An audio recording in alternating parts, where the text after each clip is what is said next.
আসসালামু আলাইকুম। বিবি আশিয়া আলাইহিসসালাম কিভাবে দুনিয়াতে জান্নাত লাভ করেছিলেন শুনুন।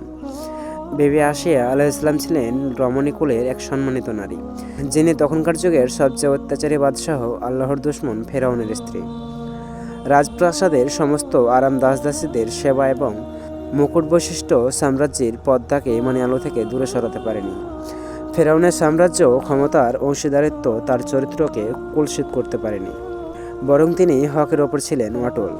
যখন ফেরাউনের সৈন্যরা শিশু মূসাকে সাগর থেকে কুড়িয়ে আনলো, বিবি আশিয়া আলাইহিসসালাম দেখলেন শিশুটির চেহারা নূরের জ্যোতিতে জ্বলজ্বল করছে। আল্লাহ কুরআনে তার কথা তুলে ধরেছেন।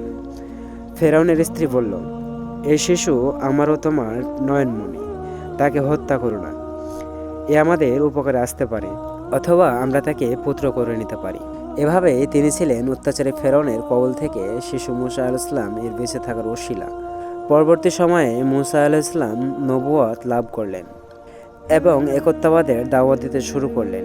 যখন ফেরাউন জানতে পারল যে তার স্ত্রী আশিয়া আলাইহিসসালাম গোপনে মূসা আলাইহিসসালামের ওপর ঈমান এনেছেন, তখন সে রেগে আরও ক্ষোভে কঠিন শাস্তির প্রতিজ্ঞা করল। সেই অহংকারী যে নিজেকে সেরা রব মনে করত, সে তার স্ত্রীকে হত্যা করতে উদ্যত হলো। ফেরাউন সব মানুষকে একত্রিত করে তার স্ত্রীর সম্পর্কে জানতে চাইল। সবাই তার প্রশংসা করল, কিন্তু যখন ফেরাউন বলল যে তিনি তাকে ছাড়া অন্য রবের উপাসনা করেন, তখন তারা মুহূর্তেই পরিবর্তন করে তাকে হত্যা করার রায় দিল। ফেরাউন তার সৈন্য সামন্তকে আদেশ দিলেন। তারা বিবি আশিয়া শক্তভাবে হাত পা বেঁধে উত্তপ্ত সূর্যের নিচে ফেলে রাখে। এই চরম লাঞ্ছনার মুহূর্তে যখন ফেরাউন তার পিঠে বড় একটি পাথর রাখার আদেশ করল, তখন বিবি আশিয়া আলাইহিসসালাম অপমান বা কষ্টের কোনো পরোয়া করলেন না। তিনি আকাশের দিকে চোখ তুলে তাকিয়ে আল্লাহকে উদ্দেশ্য করে মিনতি করলেন, হে আমার পালনকর্তা, আপনার কাছে জান্নাতে আমার জন্য একটি গৃহ নির্মাণ করুন, আর আমাকে ফেরাউন ও তার দুষ্কর্ম থেকে উদ্ধার করুন এবং আমাকে মুক্তি দিন জালেম সম্প্রদায় থেকে। তার কামনা ছিল একটাই, প্রভুর নিকটে। আল্লাহ তাআলা তার দোয়া কবুল করলেন।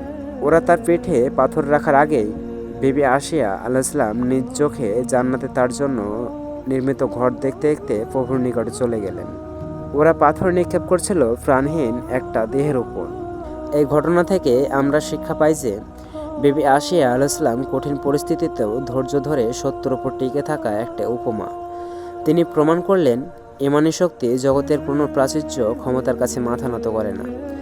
আল্লাহর ওপর বিশ্বাস ও তার একক সত্তার উপর অবচলিত থাকার ফলস্বরূপ তিনি জান্নাতে বিশেষ মর্যাদা লাভ করলেন। আসসালামু আলাইকুম। ভালো থাকবেন সবাই। ধন্যবাদ।